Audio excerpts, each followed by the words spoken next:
Hello, dear student. This is the Pahuja Law Academy. My name is Gyanan Pandey. Today, very interesting topic उन विद्यार्थियों के लिए जो judiciary की तैयारी करना के लिए अपनी प्रिपरेशन करना चाहते हैं, उनके लिए इस विषय पे चर्चा होगी कि कौन जुडिशरी का एग्ज़ाम दे सकता है, कौन जुडिशरी के एग्ज़ाम के लिए एलिजिबल है। तो पहली बात, ये जो एलिजिबिलिटी का क्राइटेरिया है, वो हर स्टेट का अपना अलग-अलग है। जो यूपी जुडिशरी का एग्ज़ाम देने की के लिए सोच रहे हैं या बिहार जुडिशरी का सोच रहे हैं, तो वे विद्यार्थी हर स्टेट का अपना-अपना जो एलिजिबिलिटी के बारे में है, वह अलग-अलग है। इसलिए सबको हम देखेंगे कि कौन-सा स्टेट किस क्राइटेरिया को मानता है। तो पहली चीज़, यूपी अगर हम यूपी और बिहार को देखें तो दोनों में सिमिलरिटी है।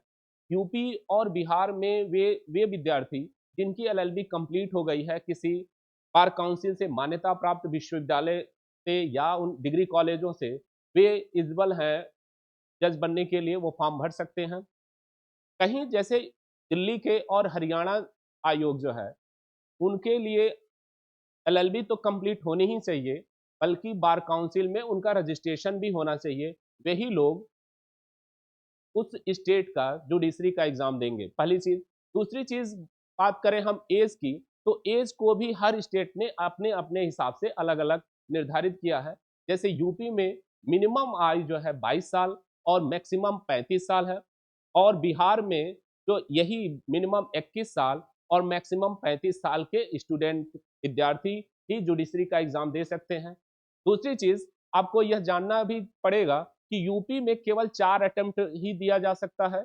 जो विद्यार्थी यूपी की तैयारी कर रहे हैं, वो जान लें कि केवल आप 4 बार ही यूपी के जुडिशरी के एग्ज़ाम में बैठ सकते हैं, उसके बाद आप नहीं बैठ सकते हैं, भले ही आपकी एज कम क्यों ना हो। तो ये एक चीज़ है। दूसरी चीज़, अगर आप दिल्ली जुडिशरी का एग्ज़ाम देना चाहते हैं, तो उसमें मिनिमम क्राइटेरिया नहीं निर्धारित किया कि मिनिमम एज कितनी होनी चाहिए जुडिशियल एस्पिरेंट की। मैक्सिमम 32 साल की बात किया है, लेकिन आपको लॉ आपकी कंप्लीट हो जानी चाहिए, मान्यता प्राप्त विश्वविद्यालय या डिग्री कॉलेज से जो बार काउंसिल का है। दूसरी चीज़, आपको बार काउंसिल में रजिस्ट्रेशन भी होना आवश्यक है। आप बार काउंसिल जो अधिवक्ता अधिनियम 1961 है, उसके तहत आप जो है रजिस्टर्ड होंगे, वही आप जुडिशरी का एग्ज़ाम दे सकते हैं।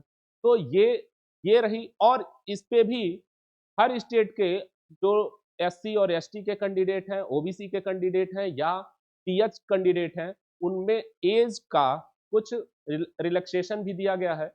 तो इस आधार पे जैसे यूपी जो है 5 साल का एज का रिलैक्सेशन देता है, अगर वो विकलांग कैंडिडेट हैं तो उनको 15 साल का रिलैक्सेशन है। तो इस आधार पे आप देखेंगे कि हर स्टेट का अपना-अपना अप्रोच है एग्ज़ाम के एलिजिबिलिटी के लिए, कौन व्यक्ति उसका एग्ज़ाम देगा। इस आधार पे अगर आप जो भी स्टेट का एग्ज़ाम देना चाहते हैं, तो जो विज्ञप्ति जारी होती है, उसके आधार पे आप देख सकते हैं और फॉर्म भर सकते हैं। लेकिन मिनिमम जो क्राइटेरिया है, वो एलएलबी आपको पास होनी चाहिए और 22 साल के एज से ऊपर होंगे, और मैक्सिमम 35 साल के ही विद्यार्थी जुडिशियल के लिए एग्ज़ाम दे सकते हैं। दूसरी चीज़, रही बात कुछ बच्चों में सिलेबस को भी लेकर रहती है कि सर जुडिशरी का सिलेबस क्या होता है? सिलेबस भी हर स्टेट अपने-अपने हिसाब से निर्धारित किया हुआ है। जैसे अगर आप बिहार का एग्ज़ाम देंगे, तो बिहार में जो मेजर सब्जेक्ट हैं सब्स्टेंटिव लॉ है, और उनके लिए मेंस में सबका अलग-अलग उसमें चॉइस भी रहता है कि कौन-सा विद्यार्थी कौन से ग्रुप को लेता है। जैसे उसमें एक जो है सब्स्टेंटिव लॉ का होगा, जो खासकर आपके संविधान का और एडमिनिस्ट्रेटिव लॉ का एक पेपर करके वो बनेगा। दूसरा जो है मुस्लिम लॉ और हिंदू लॉ का एक पेपर रहेगा, ये मेंस की मैं बता रहा हूँ। और दूसरा जो है कॉन्ट्रैक्ट और टॉर्ट के ग्रुप होंगे। इसी तरह से जो कमर्शियल लॉ के ग्रुप होंगे, इन इन ग्रुपों से बच्चे अपने हिसाब से जिसमें वो कंफर्टेबल महसूस करते हैं, वह अपने हिसाब से उसका चॉइस करके एग्ज़ाम देते हैं। लेकिन पीटी में इस तरह का कोई चॉइस नहीं रहता। पीटी के एग्ज़ाम में, प्रारंभिक परीक्षा के एग्ज़ाम में इन सारे सिलेबसों को देखना पड़ता है, और आप जब पीटी क्वालीफाई करेंगे, तो मेंस में आपको ऑप्शन मिलेगा, और इन ऑप्शनों के आधार पे आप अपने सिलेबस को, अपने पेपर को चॉइस करेंगे।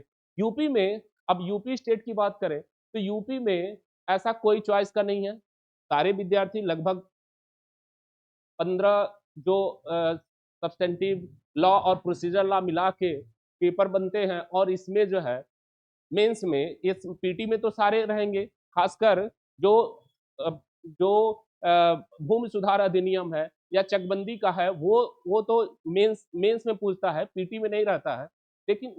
लेकिन बाकी जो सिलेबस है वो जो है पीटी में और मेंस में दोनों में रहते हैं। तो वे विद्यार्थी जो जुडिशरी की तैयारी करना चाह रहे हैं, वह पहले तो ये डिसाइड कर लें कि कौन से स्टेट का एग्जाम देंगे। उसके बाद उस स्टेट के सिलेबस को देखें और उस स्टेट के जो एज की क्राइटेरिया है, जो मिनिमम क्राइटेरिया है, उसको देखें, और अगर वो इलिजिबल हैं, फुलफिल करते हैं उस रिक्वायरमेंट को, तो फॉर्म भरें। बाकी रही बात कि जुडिशियल का एग्जाम के लिए पीटी की तैयारी कैसे करें, मेंस की तैयारी कैसे करें और इंटरव्यू की तैयारी कैसे करें, यह एक अलग विषय है। इस पर भी हमने डिटेल से आपके लिए बनाया गया है वीडियो, आप देख सकते हैं। पीएलए पहुजा लॉ एकेडमी आपको प्रोवाइड कराता है, और यहाँ पीटी और मेंस के जो जो जुडिशल के एस्पिरेंट हैं, वह अपने क्लास के दौरान या जो केवल मेंस की आंसर राइटिंग करना चाहते हैं, वह ज्वाइन कर सकते हैं और अपने मेंस के आंसर राइटिंग को सुधार कर सकते हैं। यहाँ के एक्सपर्ट टीचर उस मेंस के आंसर राइटिंग को चेक करते हैं, उसमें जो कमी है वो बताते हैं, और इसका फ़ायदा उठा के बहुत से विद्यार्थी, पीएलए के विद्यार्थी अलग-अलग स्टेटों में जुडिशियल सर्विस ज्वाइन कर चुके हैं। तो मैं आशा करता हूँ कि आप लोगों को इसकी जानकारी अच्छी लगी होगी। धन्यवाद।